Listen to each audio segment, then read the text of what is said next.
ایک صحابی رسول تھے, سنیے, صحابی رسول, معراج کی شب تھی, معراج کی رات میرے آقا عرش پہ تشریف لے گئے. کہاں ہے سرکار؟ عرش میں. اور جب تشریف لائے تو سرکار ہیں مدینہ منورہ میں, مکہ میں. حدیث پاک میں ہے جب سرکار معراج میں تشریف لے گئے اور جب آپ جنت میں گئے, کہاں؟ جبرائیل نے آپ کو جنت کی سیر کرائی تو میرے آقا ایک جگہ رک گئے اور دھیان سے سننے لگے. بولا کسی کے قرآن پڑھنے کی آواز آ رہی ہے, بولیے سبحان اللہ. کسی کے قرآن پڑھنے کی آواز آ رہی ہے. صحابہ نے کہا یا رسول اللہ, ہم سے بہتر آپ جانتے ہیں, ہم لوگوں سے بہتر آواز آپ پہچانتے ہیں, کن کی آواز ہے؟ میرا آقا ارشاد فرماتے ہیں مدینہ منورہ میں مسجد نبی میں حارثہ بن نعمان بیٹھ کر قرآن کی تلاوت کر رہے ہیں, میں ان کی آواز جنت میں سن رہا ہوں. تو جو مدینے والے آقا زمین کی آواز جنت میں سن سکتے ہیں, کیا سدلی میں پکارنے والے یا رسول اللہ کہنے والوں کی آواز میرے آقا نہیں سنتے ہوں گے؟ ہے نا. اس لیے ایک مرتبہ دونوں ہاتھوں کو بلند کر کے بول لیجیے یا رسول اللہ. میں نے قرآن مقدس کی آیت کریمہ تلاوت کرنے کا شرف حاصل کیا ہے. اللہ ارشاد فرماتا یا ایھا النبی, دیار حبیب کانفرنس, دیار حبیب کانفرنس. اس لیے میں نے یہ موضوع آپ کو چھیڑا. زیادہ لمبی گفتگو نہیں ہوگی کیونکہ ہمارے باہر سے مہمان آئے ہوئے ہیں, لیکن اتنے شعراء بیٹھے ہوئے اسٹیج پر, سب اپنا اپنا ایک مقام رکھتے ہیں اور سنتے رہیں گے تو سدلی میں ایک جلسہ کیا کئی جلسہ کرنا پڑ جائے گا, ہے نا. میں نے قرآن مقدس کی آیت کریمہ تلاوت کرنے کا شرف حاصل کیا ہے. یا ایھا النبی, یا ایھا النبی, اس کا معنی ہوتا اے نبی. انا ارسلناک, ہم نے آپ کو بھیجا. کیا بنا کر بھیجا؟ شاہدا و مبشرا و نذیرا. اللہ فرماتا ہے میرے محبوب ہم نے آپ کو شاہد بنا کر بھیجا, شاہدا و مبشر بنا کر بھیجا, و نذیر, اور نذیر بنا کر کے بھیجا. اس لیے ہم سنی حضرات کہتے ہیں کہ اللہ نے پیارے حبیب کو کل کائنات کا مالک و مختار, بولیے, بنا کر بھیجا. قرآن کی آیتوں کو آپ دیکھیں گے, احادیث کو دیکھیں گے تو بے شمار حدیثیں آپ کو ایسی ملیں گی جن حدیثوں سے یہ ثابت ہوتا ہے کہ اللہ نے میرے مصطفیٰ کو کتنا اختیار دے کر کے دنیا میں بھیجا. ایک حدیث پاک سنیے, تقریر ختم. ایک صحابی میرے نبی کی بارگاہ میں آئے. اچھا میں نے کہا یا ایھا النبی, اور یہ سن لیجیے تھوڑا سا مختصر. یا ایھا النبی, اے نبی. یا ایھا النبی, اے نبی. نبی کا کچھ معنی تو ہوگا, اس کی کچھ میننگ تو ہوگی, معنی تو ہوگا اس کا. ہمارے نعمان بھائی ہیں, ان کا نام ہے, ان کا نام کا بھی کچھ معنی ہے. ہمارا نام ہے, ہمارے نام کا بھی کچھ معنی ہے. ہمارے علماء بیٹھے ہیں جن کا جو نام ہے, ہر نام کا کوئی نہ کوئی معنی مطلب ہوتا ہے. اللہ رب العزت نے میرے نبی کا نام لے کے قرآن میں نہیں پکارا تخلص. کہیں طٰہٰ کہا, کہیں یاسین کہا, کہیں نبی کہا, اے نبی, یا ایھا النبی, اے نبی. تو نبی کا کچھ معنی تو ہوگا, نبی کا کچھ مطلب تو ہوگا. نبی کا کیا معنی ہوتا ہے؟ قرآن کے ترجمہ کرنے والوں نے, بہت سارے علماء نے قرآن کا ترجمہ کیا, لیکن کسی نے نبی کا ترجمہ, زور سے بولیے, نہیں کیا. اور کسی نے اگر کیا بھی ہے تو صرف اتنا کہہ دیا اے خبر دینے والے, اے خبر دینے والے. نبی کا معنی اے خبر دینے والے, کسی نے یہ معنی کیا. اور کسی نے تو معنی کیا ہی نہیں, صرف یا نبی کہہ کے گزر گئے, اے نبی, اے نبی.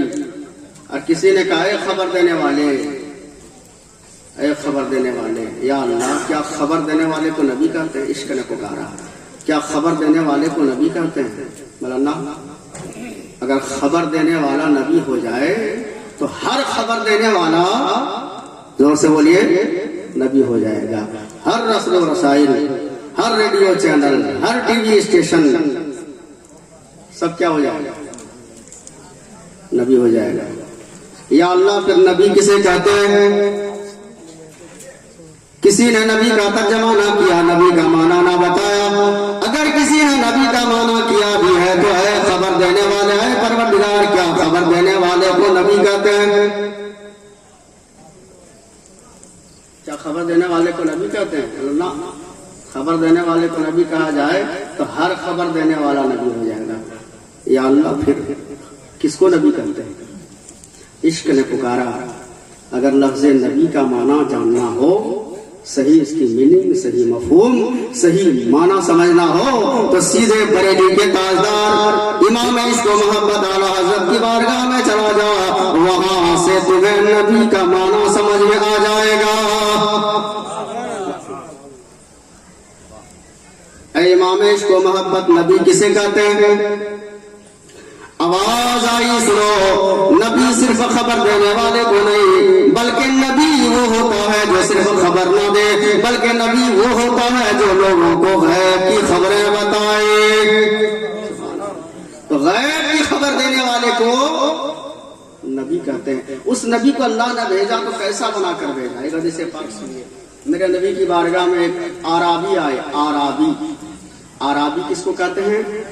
عرب میں جو لوگ دیہات میں رہتے ہیں، ان دیہات میں رہنے والوں کو عربی کہا جاتا ہے، لیکن پھر صحابی، وہ صحابی آئے نبی کی بارگاہ میں ہانپتے کانپتے، حلق تو یا رسول اللہ، حلق تو یا رسول اللہ، حلق تو یا رسول اللہ۔ میرے آقا نے ارشاد فرمایا ماں لکا، اس صحابی اس عربی نے کہا یا رسول اللہ میں ہلاک ہو گیا، میں برباد ہو گیا۔ میرے آقا نے ارشاد فرمایا ما لکا، تمہیں کیا ہوا؟ اس عربی نے کہا یا رسول اللہ وقعت علی امراتی وانا صائم، یا حبیب اللہ میں روزے سے تھا، میں نے اپنا روزہ خراب کر لیا، روزہ میں نے توڑ دیا، برباد کر دیا۔ اچھا ایک مسئلہ آپ سمجھ لیجیے، اگر کوئی آدمی جان بوجھ کر روزہ رکھ کے توڑ دے تو اس کا کفارہ ہے۔ اللہ نے قانون بنایا ہے، قرآن میں کیا ہے کہ وہ یا تو ایک غلام آزاد کرے، یا 60 مسکین کو کھانا کھلائے، یا 60 روزہ مسلسل رکھے۔ یہ قانون بنایا ہوا کن کا ہے؟ پروردگار کا۔ اللہ نے یہ قانون بنایا ہے، یا تو غلام آزاد کرے، یا 60 مسکین کو کھانا کھلائے، یا 60 روزہ رکھے۔ یہ قانون بنایا ہوا کسی پنچایت کا نہیں، یہ قانون بنایا ہوا پروردگار کا، اللہ کا بنایا ہوا قانون۔ اب جو اللہ قانون بنا دے اس میں ہم آپ تبدیلی نہیں کر سکتے ہیں، چاہے کوئی حکومت ہو، کوئی سرکار ہو۔ اللہ نے جو قانون بنا دیا ہے، ایک صاحب ایمان اللہ کے بنائے ہوئے قانون ہی پر وہ عمل کرے گا۔ صاحب ایمان اللہ کے بنائے ہوئے قانون پر ہی وہ عمل کرے گا۔ تو اللہ نے یہ قانون بنا دیا ہے، کوئی جان بوجھ کر روزہ رکھ کر روزہ کو توڑ دے تو اس کے لیے ہے کہ غلام آزاد کرے، یا 60 مسکین کو کھانا کھلائے، یا 60 روزہ رکھے۔ ان 3 چیزوں میں سے یہ وہ کرنا ہوگا اس کو۔ وہ عربی سرکار کی بارگاہ میں گئے، یا رسول اللہ میں برباد ہو گیا، ہلاک ہو گیا۔ میرے آقا نے ارشاد فرمایا مالکا، کیا ہوا؟ یا رسول اللہ میں روزے کی حالت میں تھا، میں نے اپنا روزہ خراب کر لیا۔ میرے آقا نے ارشاد فرمایا روزہ خراب ہو گیا تو جا، اللہ نے جو قانون بنا دیا اس پہ عمل کر لے، غلام آزاد کرو، یا 60 روزے رکھو، یا 60 مسکین کو کھانا کھلاؤ۔ اس عربی نے کہا یا رسول اللہ اگر ان قوانین پر عمل کر پاتا تو میں آپ کی بارگاہ میں کیوں آتا؟ یا حبیب اللہ میں غلام آزاد نہیں کر سکتا، 60 مسکین کو کھانا نہیں کھلا سکتا، 60 روزے میں نہیں رکھ سکتا۔ یا حبیب اللہ اس کے علاوہ کوئی صورت ہے تو آپ بتائیں۔ میرے آقا نے ارشاد فرمایا میرے صحابی سنو، یہ کسی انسان کا بنایا ہوا قانون نہیں، یہ میرا بنایا ہوا قانون نہیں، یہ بنایا ہوا قانون پروردگار کا ہے، اللہ نے بنایا ہے۔